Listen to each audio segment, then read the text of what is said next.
Wall and Other Stories by H.G. Wells. 300 miles and more from Chimborazo, 100 from the snows of Cotopaxi, in the wildest wastes of Ecuador's Andes, there lies that mysterious mountain valley, cut off from all the world of men, the country of the blind. Long years ago that valley lay so far open to the world that men might come at last through frightful gorges and over an icy pass into its equable meadows, and thither indeed men came, a family or so of Peruvian half-breeds fleeing from the lust and tyranny of an evil Spanish ruler. Then came the stupendous outbreak of Mendobamba, when it was night in Quito for 17 days, and the water was boiling at Yaguachi, and all the fish floating, dying even as far as Guayaquil. Everywhere along the Pacific slopes there were landslips, and swift thawings, and sudden floods, and one whole side of the old Arauca crest slipped and came down in thunder, and cut off the country of the blind forever from the exploring feet of men. But one of these early settlers had chanced to be on the hither side of the gorges when the world had so terribly shaken itself, and he perforce had to forget his wife and his child and all the friends and possessions he had left up there, and start life over again in the lower world. He started it again, but ill. Blindness overtook him, and he died of punishment in the mines. But the story he told begot a legend that lingers along the length of the Cordilleras of the Andes to this day. He told of his reason for venturing back from that fastness into which he had first been carried, lashed to a llama beside a vast bale of gear, when he was a child. The valley, he said, had in it all that the heart of man could desire: sweet water, pasture, and even climate, slopes of rich brown soil with tangles of a shrub that bore an excellent fruit, and on one side great hanging forests of pine that held the avalanches high. Far overhead, on three sides, vast cliffs of gray-green rock were capped by cliffs of ice. But the glacier stream came not to them, but flowed away by the farther slopes, and only now and then huge ice masses fell on the valley side. In this valley it neither rained nor snowed, but the abundant springs gave a rich green pasture that irrigation would spread over all the valley space. The settlers did well indeed there. Their beasts did well and multiplied, and but one thing marred their happiness. Yet it was enough to mar it greatly. A strange disease had come upon them, and had made all the children born to them there, and indeed several older children also, blind. It was to seek some charm or antidote against this plague of blindness that he had, with fatigue and danger and difficulty, returned down the gorge. In those days, in such cases, men did not think of germs and infections, but of sins, and it seemed to him that the reason of this affliction must be in the negligence of these priestless immigrants to set up a shrine so soon as they entered the valley. He wanted a shrine, a handsome, cheap, effectual shrine, to be erected in the valley. He wanted relics and such like potent things of faith, blessed objects, and mysterious medals and prayers. In his wallet he had a bar of native silver for which he would not account. He insisted there was none in the valley with something of the insistence of an inexpert liar. They had all clubbed their money and ornaments together, having little need for such treasure up there, he said, to buy them holy help against their ill. I figure this dim-eyed young mountaineer, sunburnt, gaunt, and anxious, hat-brim clutched feverishly, a man all unused to the ways of the lower world, telling this story to some keen-eyed, attentive priest before the great convulsion. I can picture him presently seeking to return with pious and infallible remedies against that trouble, and the infinite dismay with which he must have faced the tumbled vastness where the gorge had once come out. But the rest of his story of mischances is lost to me, save that I know of his evil death after several years.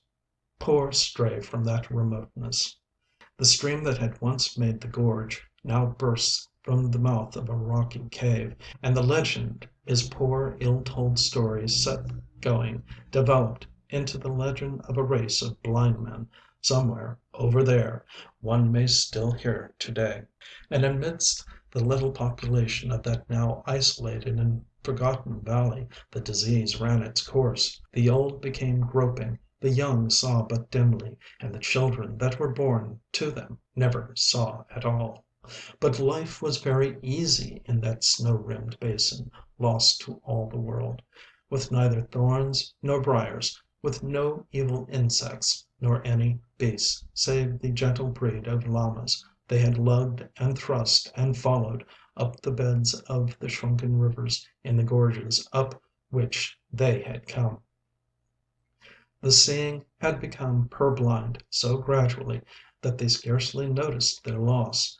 They guided the sightless youngsters hither and thither until they knew the whole valley marvelously, and when at last sight died out among them, the race lived on. They had even time to adapt themselves to the blind control of fire, which they made carefully in stoves of stone. They were a simple strain of people, at the first, unlettered, only slightly touched with the Spanish civilization, but with something of a tradition of the arts of old Peru and of its lost philosophy. Generation followed generation. They forgot many things. They devised many things. Their tradition of the greater world they came from became mythical in color and uncertain. In all things save sight they were strong and able, and presently chance sent one who had an original mind, and who could talk and persuade among them, and then afterwards another. These two passed, leaving their effects, and the little community grew in numbers and in understanding, and met and settled social and economic problems that arose. Generation followed generation. Generation followed generation. There came a time when a child was born who was 15 generations from that ancestor who went out of the valley with a bar of silver to seek God's aid, and who never returned. Thereabout it chanced that a man came into this community from the outer world, and this is the story of that man. He was a mountaineer from the country near Quito, a man who had been down to the sea and had seen the world, a reader of books in an original way, an acute and enterprising man, and he was taken on by a party of Englishmen who had come out to Ecuador to climb mountains, to replace one of their 3 Swiss guides who had fallen ill. He climbed here and he climbed there, and then came the attempt at Parascotopetl, the Matterhorn of the Andes, in which he was lost to the outer world. The story of that accident has been written a dozen times. Pointer's narrative is the best. He tells how the little party worked their difficult and almost vertical way up to the very foot of the last and greatest precipice, and how they built a night shelter amidst the snow upon a little shelf of rock, and with a touch of real dramatic power, how presently they found Nunez had gone from them.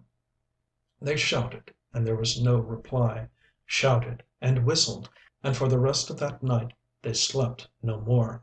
As the morning broke, they saw the traces of his fall. It seems impossible he could have uttered a sound.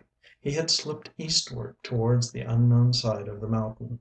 Far below he had struck a steep slope of snow, and plowed his way down it in the midst of a snow avalanche. His track went straight to the edge of a frightful precipice, and beyond that everything was hidden. Far, far below, and hazy with distance, they could see trees rising out of a narrow shut-in valley, the lost country of the blind. But they did not know it was the lost country of the blind, nor distinguish it in any way from any other narrow streak of upland valley. Unnerved by this disaster, they abandoned their attempt in the afternoon, and Pointer was called away to the war before he could make another attack. To this day Parascotopetl lists an unconquered crest, and Pointer's shelter crumbles unvisited amidst the snows. And the man who fell survived. At the end of the slope he fell 1,000 feet, and came down in the midst of a cloud of snow upon a snow slope even steeper than the one above. Down this he was whirled, stunned and insensible, but without a bone broken in his body, and then at last came to gentler slopes, and at last rolled out and lay still, buried amidst a softening heap of the white masses that had accompanied and saved him. He came to himself with a dim fancy that he was ill in bed, then realized his position with a mountaineer's intelligence, and worked himself loose and, after a rest or so, out until he saw the stars. He rested flat upon his chest for a space, wondering where he was and what had happened to him. He explored his limbs, and discovered that several of his buttons were gone and his coat turned over his head. His knife had gone from his pocket, and his hat was lost, though he had tied it under his chin. He recalled that he had been looking for loose stones to raise his piece of the shelter wall. His ice axe had disappeared. He decided he must have fallen, and looked up to see, exaggerated by the ghastly light of the rising moon, the tremendous flight he had taken. For a while he lay, gazing blankly at the vast pale cliff towering above, rising moment by moment out of a subsiding tide of darkness. Its phantasmal, mysterious beauty held him for a space, and then he was seized with a paroxysm of sobbing laughter. After a great interval of time he became aware that he was near the lower edge of the snow.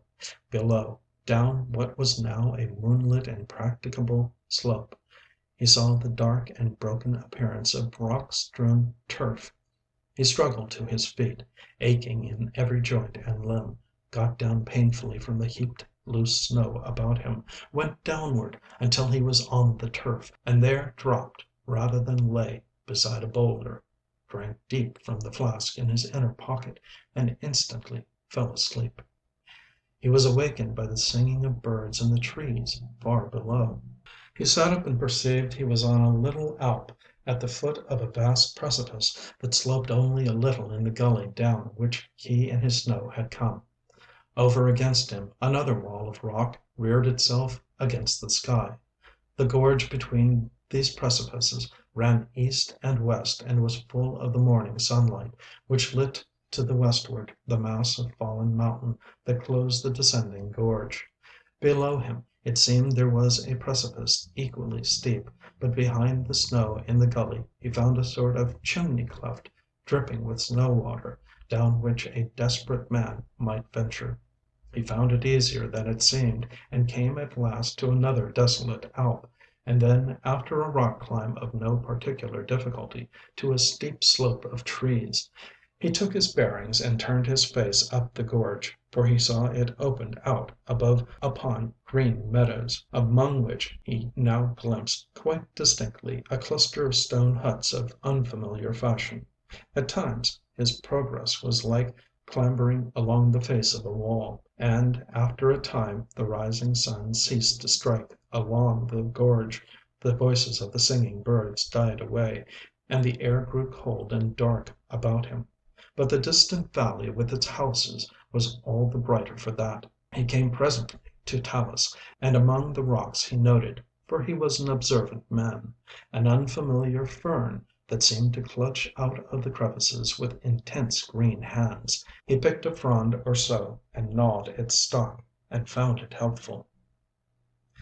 About midday he came at last out of the throat of the gorge, into the plain and the sunlight. He was stiff and weary. He sat down in the shadow of a rock, filled up his flask with water from a spring, and drank it down, and remained for a time, resting before he went on to the houses.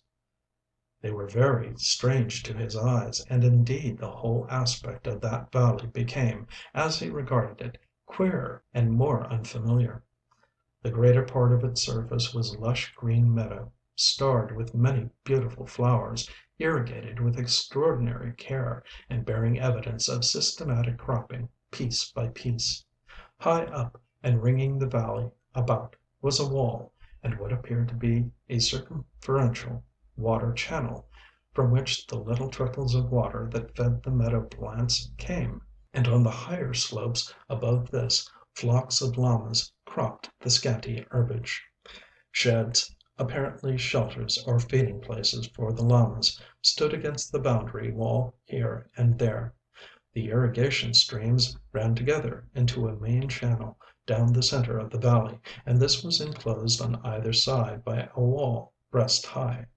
This gave a singularly urban quality to this secluded place, a quality that was greatly enhanced by the fact that a number of paths, paved with black and white stones, and each with a curious little curb at the side, ran hither and thither in an orderly manner.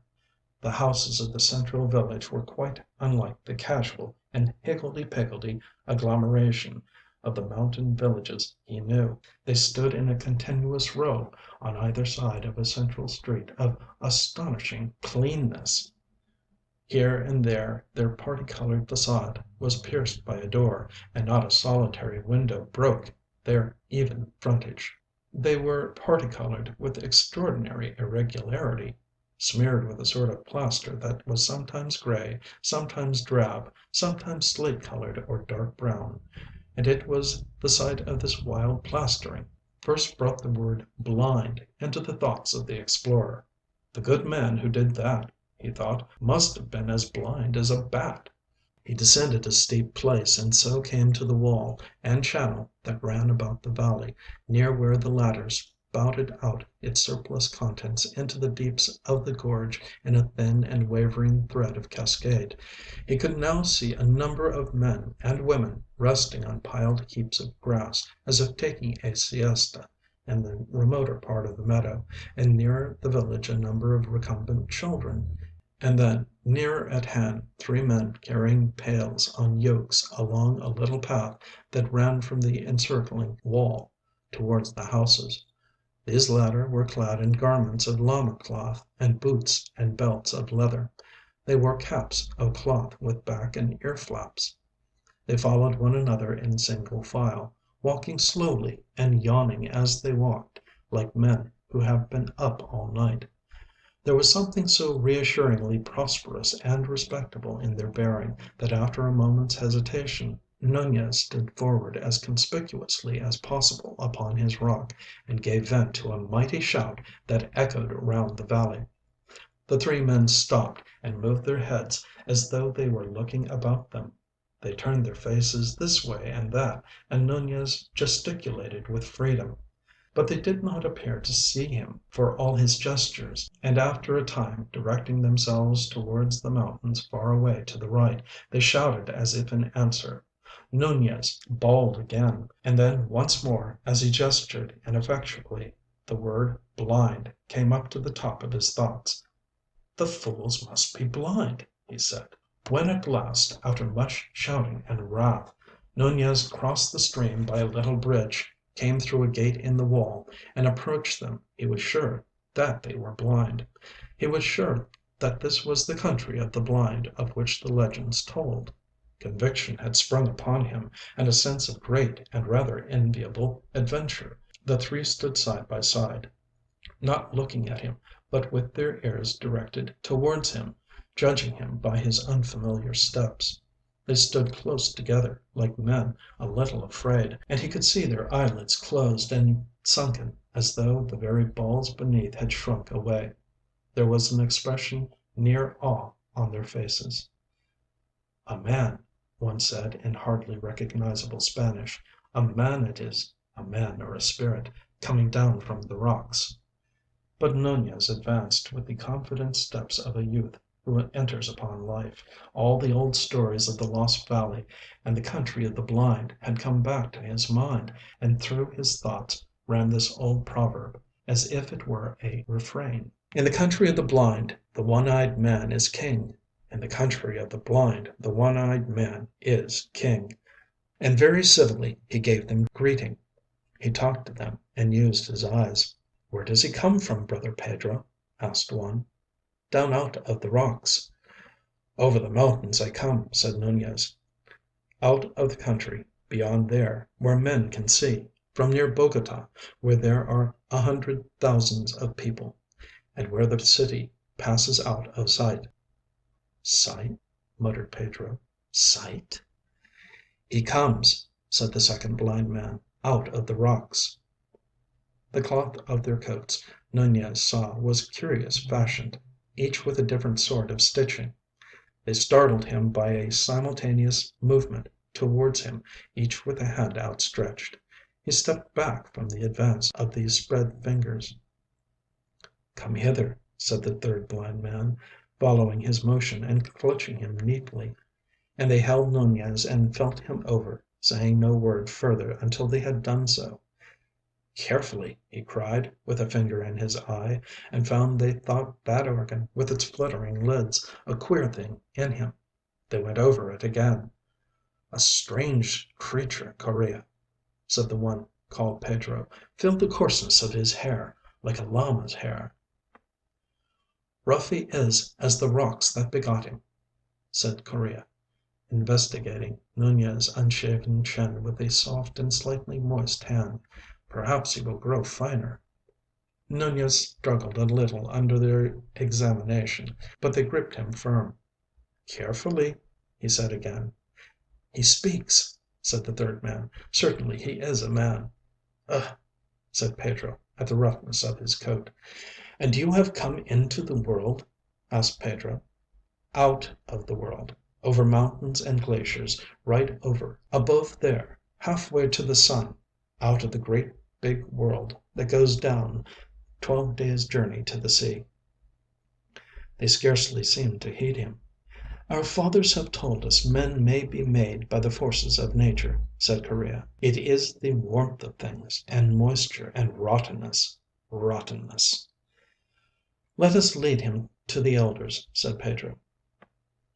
"Shout first," said Correa, "lest the children be afraid. This is a marvelous occasion."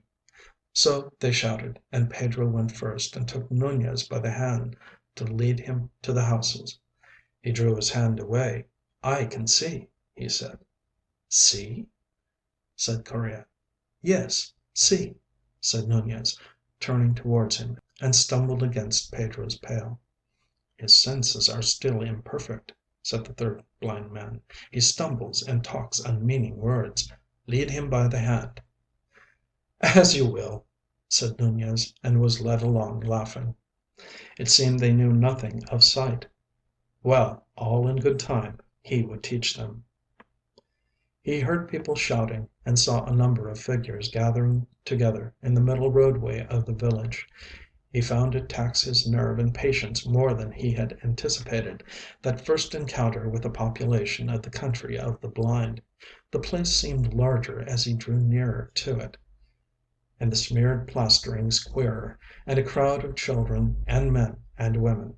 The women and girls, he was pleased to note, had, some of them, quite sweet faces, for all that their eyes were shut and sunken, came about him, holding on to him, touching him with soft, sensitive hands, smelling at him, and listening at every word he spoke.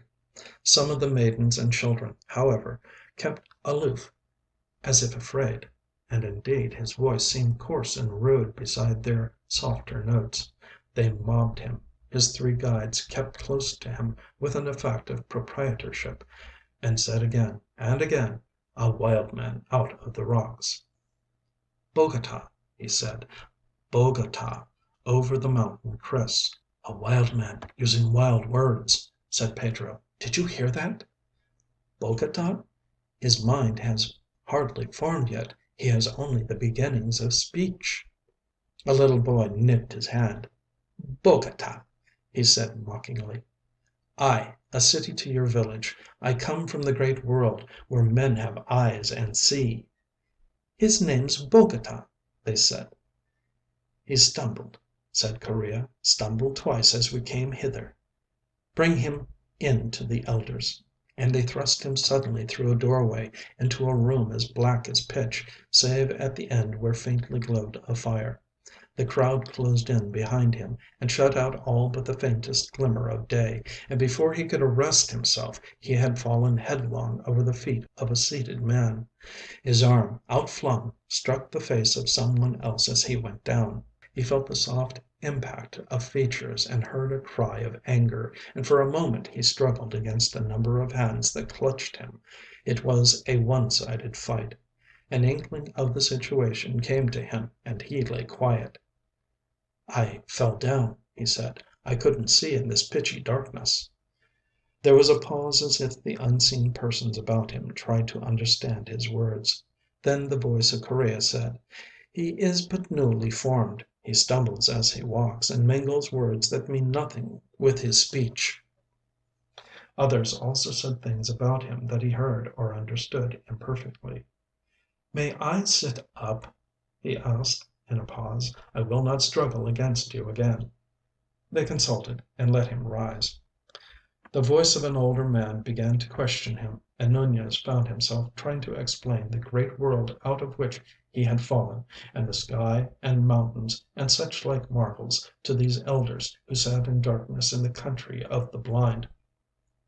And they would believe and understand nothing whatever that he told them, a thing quite outside his expectation. They would not even understand many of his words. For 14 generations these people had been blind and cut off from all the seeing world. The names for all the things of sight had faded and changed. The story of the outer world was faded and changed to a child's story, and they had ceased to concern themselves with anything beyond the rocky slopes above their circling wall. Blind men of genius had arisen among them and questioned the shreds of belief and tradition they had brought with them from their seeing days, and had dismissed all these things as idle fancies and replaced them with new and saner explanations. Much of their imagination had shriveled with their eyes, and they had made for themselves new imaginations with their ever more sensitive ears and fingertips. Slowly Nunez realized this, that his expectation of wonder and reverence at his origin and his gifts was not to be borne out, and after his poor attempt to explain sight to them had been set aside, as the confused version of a new-made being describing the marvels of his incoherent sensations, he subsided, a little dashed, into listening to their instruction. And the eldest of the blind men explained to him life and philosophy and religion, how that the world, meaning their valley, had been first an empty hollow in the rocks, and then had come first inanimate things without the gift of touch, and llamas and a few other creatures that had little sense, and then men, and at last angels, whom one could hear singing and making fluttering sounds, but whom no one could touch at all, which puzzled Nunez greatly until he thought of the birds. He went on to tell Nunez how this time had been divided into the warm and the cold, which are the blind equivalents of day and night, and how it was good to sleep in the warm and work during the cold, so that now, but for his advent, the whole town of the blind would have been asleep.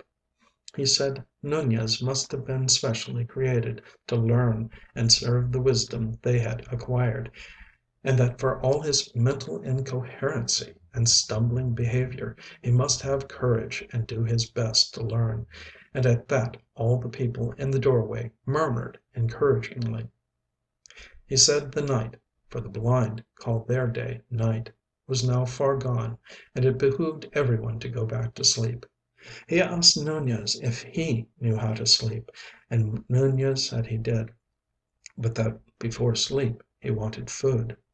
They brought him food, llama's milk in a bowl and rough salted bread, and led him into a lonely place to eat out of their hearing, and afterwards to slumber until the chill of the mountain evening roused them to begin their day again. But Nunez slumbered not at all. Instead he sat up in the place where they had left him, resting his limbs and turning the unanticipated circumstances of his arrival over and over in his mind. Every now and then he laughed, sometimes with amusement and sometimes with indignation. "Unformed mind," he said, "got no senses yet. They little know they've been insulting their heaven-sent king and master. I see I must bring them to reason. Let me think, let me think." He was still thinking when the sun set. Nunez had an eye for all beautiful things, and it seemed to him that the glow upon the snowfields and glaciers that rose about the valley on every side was the most beautiful thing he had ever seen. His eyes went from that inaccessible glory to the village and irrigated fields, fast sinking into the twilight, and suddenly a wave of emotion took him, and he thanked God from the bottom of his heart that the power of sight had been given to him. He heard a voice calling to him from out of the village. "Yaho there, Bogota, come hither." At that he stood up, smiling. He would show these people once and for all what sight would do for a man. They would seek him, but not find him. "You move not, Bogota," said the voice. He laughed noiselessly and made 2 stealthy steps aside from the path. "Trample not on the grass, Bogota, that is not allowed." Nunez had scarcely heard the sound he made himself. He stopped, amazed. The owner of the voice came running up the piebald path towards him. He stepped back into the pathway. "Here I am," he said. "Why did you not come when I called you?" said the blind man. "Must you be led like a child? Cannot you hear the path as you walk?" Nunez laughed. "I can see it," he said. "There is no such word as see," said the blind man, after a pause. "Cease this folly and follow the sound of my feet." Nunez followed, a little annoyed. "My time will come," he said. "You'll learn," the blind man answered. "There is much to learn in the world." "Has no one told you, in the country of the blind, the one-eyed man is king?" "What is blind?" asked the blind man, carelessly, over his shoulder. 4 days passed, and the fifth found the king of the blind still incognito, as a clumsy and useless stranger among his subjects. It was, he found, much more difficult to proclaim himself than he had supposed, and in the meantime, while he meditated his coup d'etat, he did what he was told and learnt the manners and customs of the country of the blind. He found working and going about at night a particularly irksome thing, and he decided that that should be the first thing he would change. They led a simple, laborious life, these people, with all the elements of virtue and happiness as these things can be understood by men. They toiled, but not oppressively. They had food and clothing sufficient for their needs. They had days and seasons of rest. They made much of music and singing, and there was love among them, and little children. It was marvelous with what confidence and precision they went about their ordered world. Everything, you see, had been made to fit their needs. Each of the radiating paths of the valley area had a constant angle to the others, and was distinguished by a special notch upon its curving. All obstacles and irregularities of path or meadow had long since been cleared away. All their methods and procedure arose naturally from their special needs. Their senses had become marvelously acute. They could hear and judge the slightest gesture of a man a dozen paces away, could hear the very beating of his heart. Intonation had long replaced expression with them, and touches, gesture, and their work with hoe and spade and fork was as free and confident as garden work can be.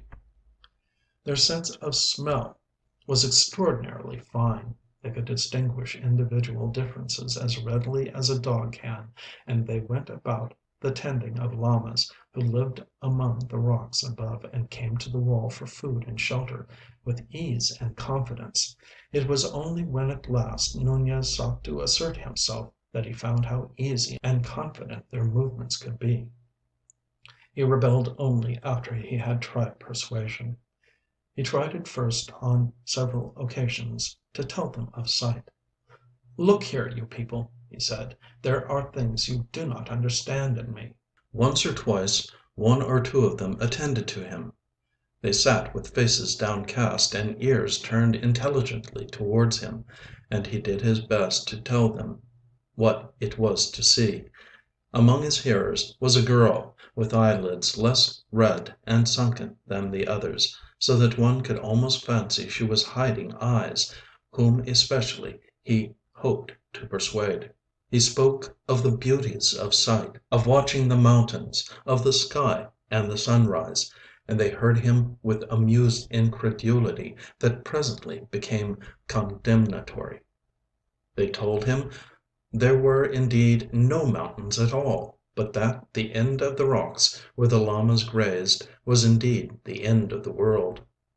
Thence sprang a cavernous roof of the universe, from which the dew and the avalanches fell, and when he maintained stoutly the world had neither end nor roof such as they supposed, they said his thoughts were wicked.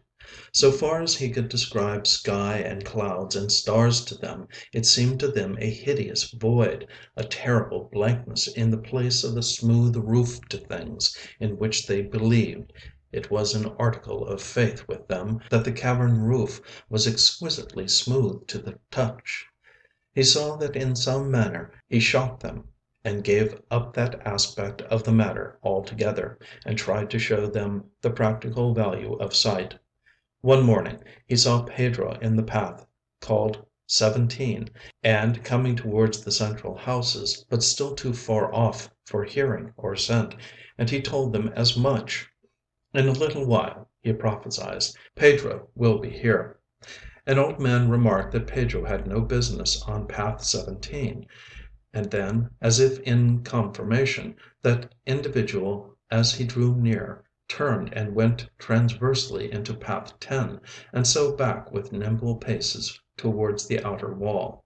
They mocked Nunez when Pedro did not arrive, and afterwards, when he asked Pedro questions to clear his character, Pedro denied and outfaced him, and was afterwards hostile to him. Then he induced them to let him go a long way up the sloping meadow towards the wall with one complacent individual, and to him he promised to describe all that happened among the houses.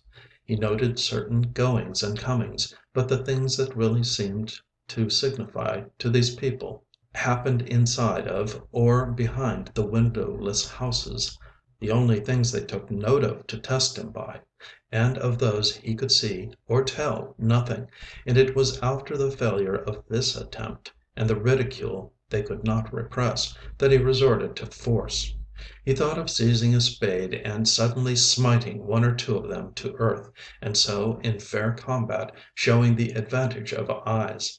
He went so far with that resolution as to seize his spade, and then he discovered a thing about himself, and that was it was impossible for him to hit a blind man in cold blood. He hesitated, and found them all aware that he had snatched up the spade. They stood all alert, with their heads on one side, and bent ears towards him for what he would do next. "Put that spade down," said one, and he felt a sort of helpless horror. He came near obedience. Then he had thrust one backwards against a house wall, and fled past him and out of the village. He went athwart one of their meadows, leaving a track of trampled grass behind his feet, and presently sat down by the side of one of their ways. He felt something of the buoyancy that comes to all men in the beginning of a fight, but more perplexity. He began to realize that you cannot even fight happily with creatures who stand upon a different mental basis to yourself. Far away he saw a number of men carrying spades and sticks come out of the street of houses, and advance in a spreading line along the several paths towards him. They advanced slowly, speaking frequently to one another, and ever and again the whole cordon would halt and sniff the air and listen. The first time they did this Nunez laughed, but afterwards he did not laugh. One struck his trail in the meadow grass and came stooping and feeling his way along it.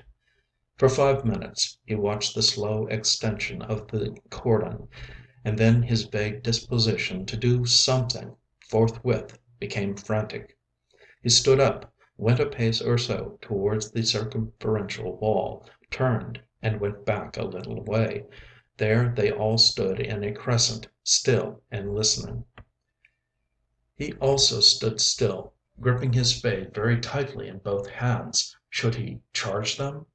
The pulse in his ears ran into the rhythm of "In the country of the blind the one-eyed man is king." Should he charge them? He looked back at the high and unclimbable wall behind, unclimbable because of its smooth plastering, but withal pierced with many little doors, and at the approaching line of seekers. Behind these, others were now coming out of the street of houses.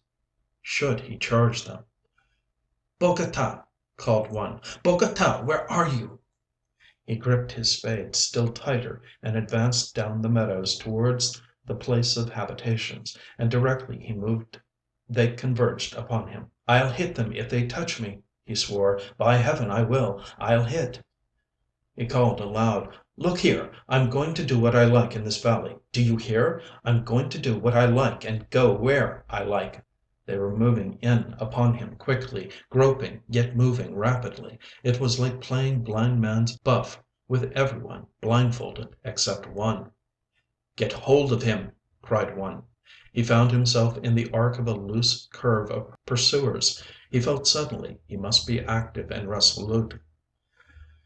"You don't understand!" he cried, in a voice that was meant to be great and resolute, and which broke. "You are blind, and I can see. Leave me alone. Bogota, put down that spade and come off the grass." The last order, grotesque in its urban familiarity, produced a gust of anger. "I'll hurt you," he said, sobbing with emotion. "By heaven, I'll hurt you. Leave me alone." He began to run, not knowing clearly where to run. He ran from the nearest blind man because it was a horror to hit him. He stopped, and then made a dash to escape from their closing ranks. He made for where a gap was wide, and the men on either side, with a quick perception of the approach of his paces, rushed in on one another. He sprang forward, and then saw he must be caught, and swish! The spade had struck. He felt the soft thud of hand and arm, and the man was down with a yell of pain, and he was through. Through!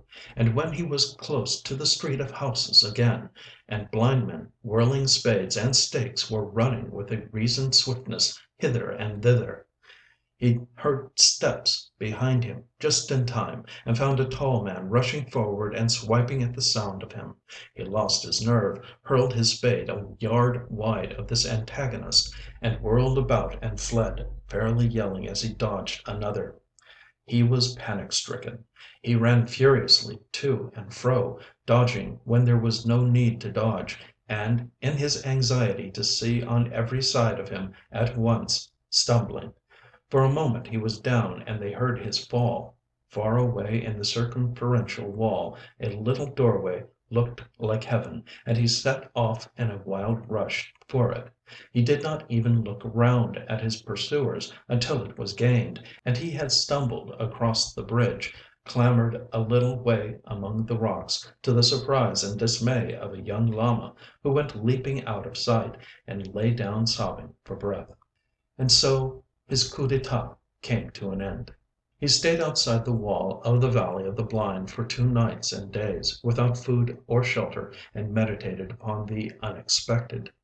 During these meditations he repeated very frequently, and always with a profounder note of derision, the exploded proverb, "In the country of the blind the one-eyed man is king." He thought chiefly of ways of fighting and conquering these people, and it grew clear that for him no practicable way was possible. He had no weapons, and now it would be hard to get one. The canker of civilization had got to him even in Bogota, and he could not find it in himself to go down and assassinate a blind man.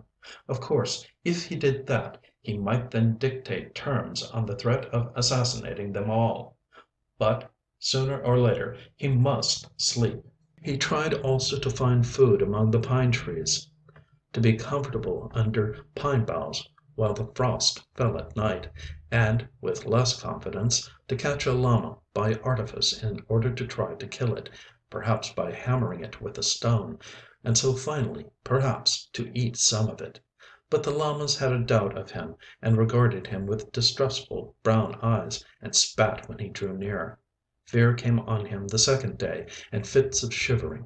Finally he crawled down to the wall of the country of the blind, and tried to make his terms. He crawled along by the stream, shouting, until two blind men came out to the gate and talked to him. "I was mad," he said, "but I was only newly made." They said that was better. He told them he was wiser now, and repented of all he had done. Then he wept without intention, for he was very weak and ill now, and they took that as a favorable sign. They asked him if he still thought he could see. "No," he said, "that was folly. The word means nothing, less than nothing." They asked him what was overhead. "About 10 × 10 the height of a man there is a roof above the world, of rock, and very, very smooth, so beautifully smooth." He burst again into hysterical tears. "Before you ask me any more, give me some food or I shall die." He expected dire punishments, but these blind people were capable of toleration. They regarded his rebellion as but one more proof of his general idiocy and inferiority, and after they had whipped him, they appointed him to do the simplest and heaviest work they had for any one to do, and he, seeing no other way of living, did submissively what he was told. He was ill for some days, and they nursed him kindly. That refined his submission. But they insisted on his lying in the dark, and that was a great misery. And blind philosophers came and talked to him of the wicked levity of his mind, and reproved him so impressively for his doubts about the lid of rock that covered their cosmic casserole, that he almost doubted whether indeed he was not the victim of hallucination in not seeing it overhead. So Nunez became a citizen of the country of the blind, and these people ceased to be a generalized people, and became individualities to him, and familiar to him, while the world beyond the mountains became more and more remote and unreal. There was Yacob, his master, a kindly man when not annoyed.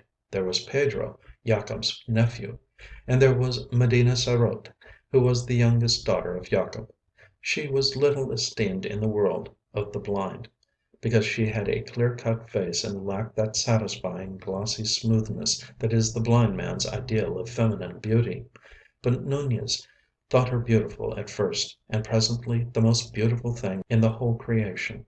Her closed eyelids were not sunken and red after the common way of the valley, but lay as though they might open again at any moment, and she had long eyelashes, which were considered a grave disfigurement, and her voice was weak, and did not satisfy the acute hearing of the valley swains, so that she had no lover. There came a time when Nunez thought that, could he win her, he would be resigned to live in the valley for all the rest of his days. He watched her, he sought opportunities of doing her little services, and presently he found that she observed him. Once, at a rest day gathering, they sat side by side in the dim starlight, and the music was sweet. His hand came upon hers, and he dared to clasp it. Then, very tenderly, she returned his pressure. And one day, as they were at their meal in the darkness, he felt her hand very softly seeking him, and as it chanced, the fire leapt then, and he saw the tenderness of her face. He sought to speak to her. He went to her one day when she was sitting in the summer moonlight, spinning. The light made her a thing of silver and mystery. He sat down at her feet and told her he loved her, and told her how beautiful she seemed to him. He had a lover's voice. He spoke with a tender reverence that came near to awe, and she had never before been touched by adoration. She made no definite answer, but it was clear his words pleased her. After that he talked to her whenever he could take an opportunity. The valley became the world for him, and the world beyond the mountains, where men lived by day, seemed no more than a fairy tale he would some day pour into her ears. Very tentatively and timidly he spoke to her of sight. Sight seemed to her the most poetical of fancies, and she listened to his description of the stars and the mountains and her own sweet white lit beauty as though it was a guilty indulgence. She did not believe, she could only half understand, but she was mysteriously delighted, and it seemed to him that she completely understood. His love lost its awe and took courage. Presently he was for demanding her of Jacob and the elders in marriage, but she became fearful and delayed. And it was one of her elder sisters who first told Jacob that Medina sarote and Nunez were in love. There was from the very first great opposition to the marriage of Nunez and Medina sarote. Not so much because they valued her, as because they held him as a being apart, an idiot, incompetent thing below the permissible level of a man. Her sisters opposed it bitterly as bringing discredit on them all. And old Yacob, though he had formed a sort of liking for his clumsy, obedient serf, shook his head and said the thing could not be. The young men were all angry at the idea of corrupting the race, and one went so far as to revile and strike Nunez. He struck back. Then for the first time he found an advantage in seeing, even by twilight, and after that fight was over no one was disposed to raise a hand against him, but they still found his marriage impossible. Old Yacob had a tenderness for his last little daughter, and was grieved to have her weep upon his shoulder. "You see, my dear, he's an idiot. He has delusions. He can't do anything right." "I know," wept Medina sarote, "but he's better than he was. He's getting better. And he's strong, dear father, and kind, stronger and kinder than any other man in the world. And he loves me. And, father, I love him." Old Yacob was greatly distressed to find her inconsolable, and, besides, what made it more distressing, he liked Nunez for many things. So he went and sat in the windowless council chamber with the other elders, and watched the trend of the talk, and said at the proper time, "He's better than he was. Very likely, some day we shall find him as sane as ourselves." Then afterwards one of the elders, who thought deeply, had an idea. He was a great doctor among these people, their medicine man, and he had a very philosophical and inventive mind, and the idea of curing Nunez of his peculiarities appealed to him. One day when Yacob was present he returned to the topic of Nunez.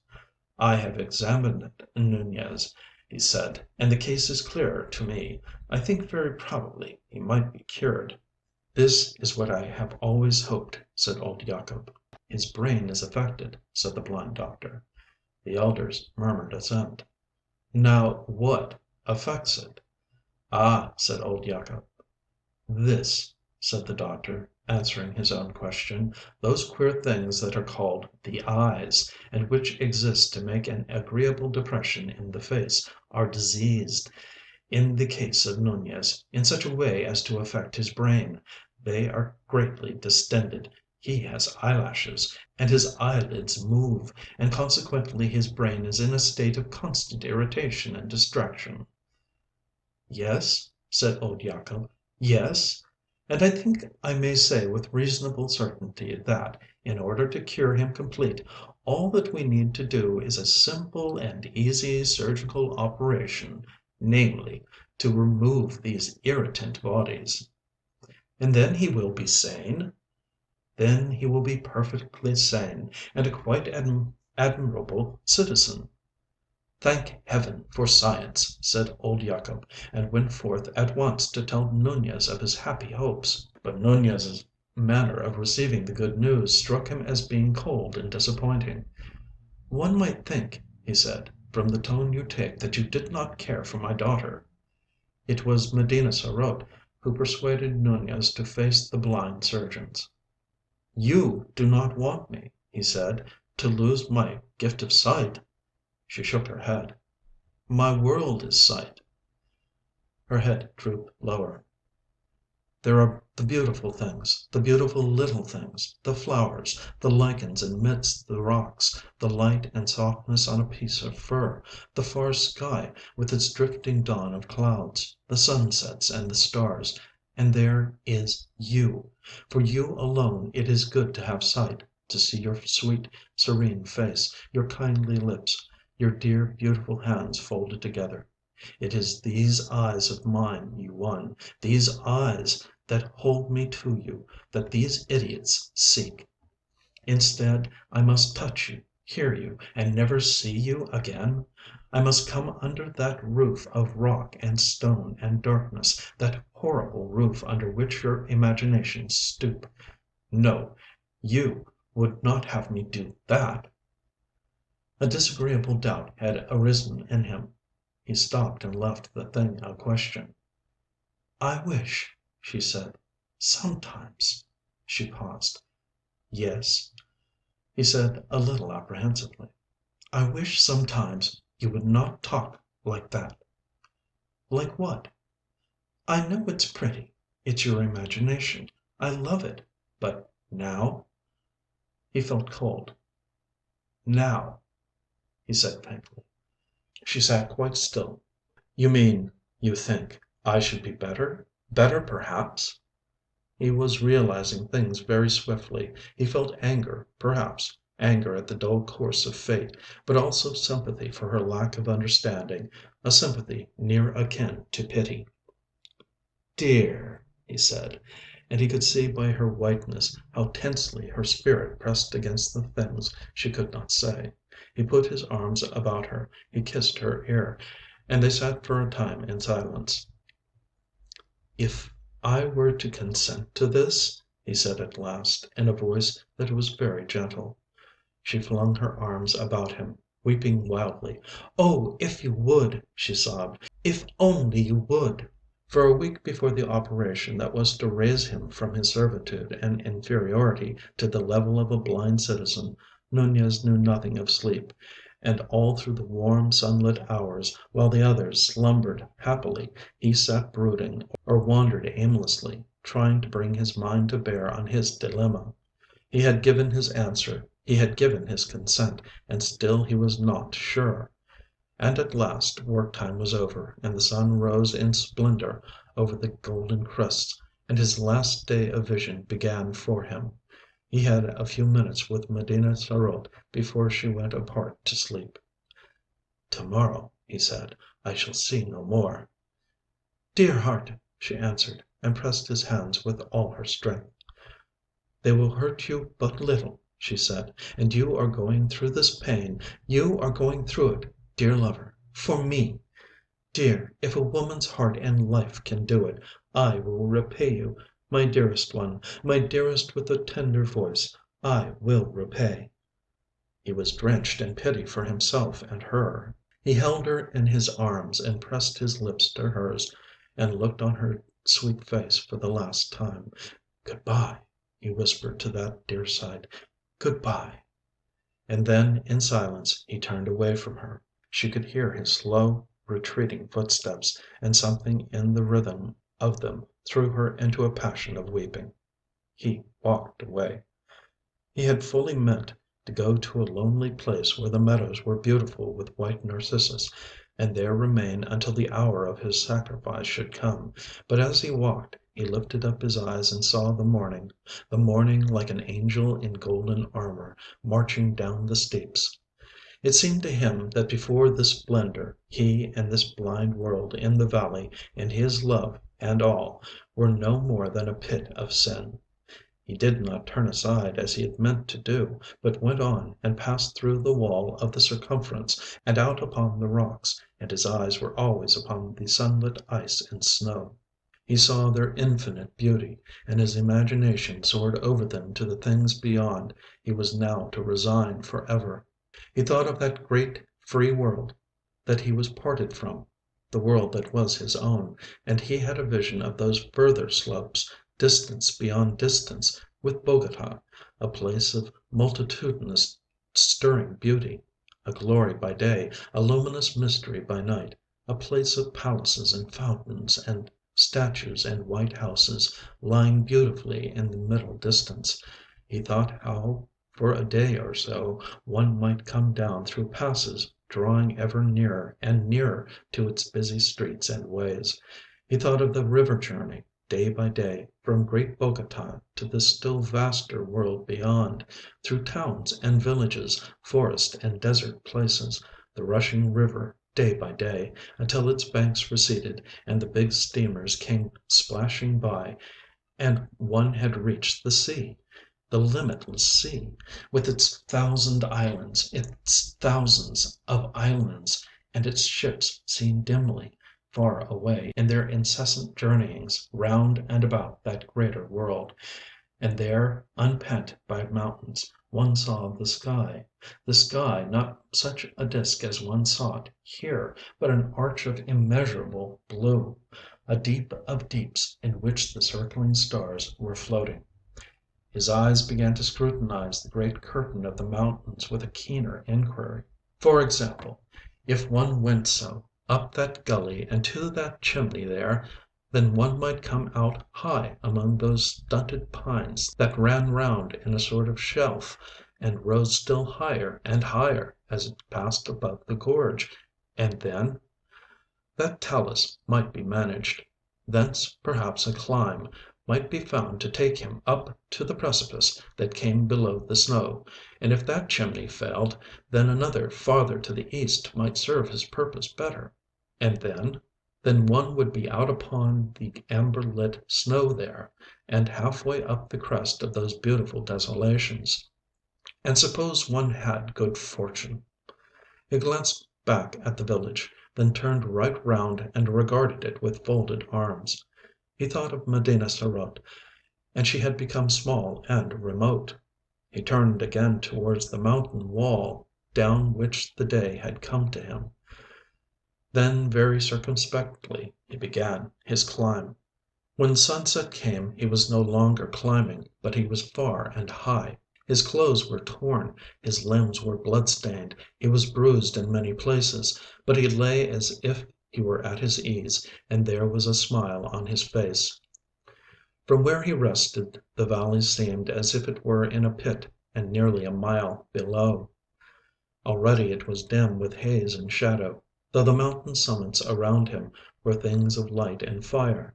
The mountain summits around him were things of light and fire, and the little things in the rocks near at hand were drenched with light and beauty, a vein of green mineral piercing the gray, a flash of small crystal here and there, a minutely beautiful orange lichen close beside his face.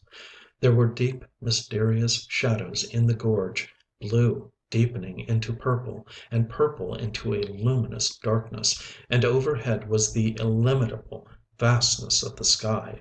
But he heeded these things no longer, but lay quite still there, smiling as if he were content now merely to have escaped from the valley of the blind, in which he had thought to be king. And the glow of the sunset passed, and the night came, and still he lay there, under the cold, clear stars.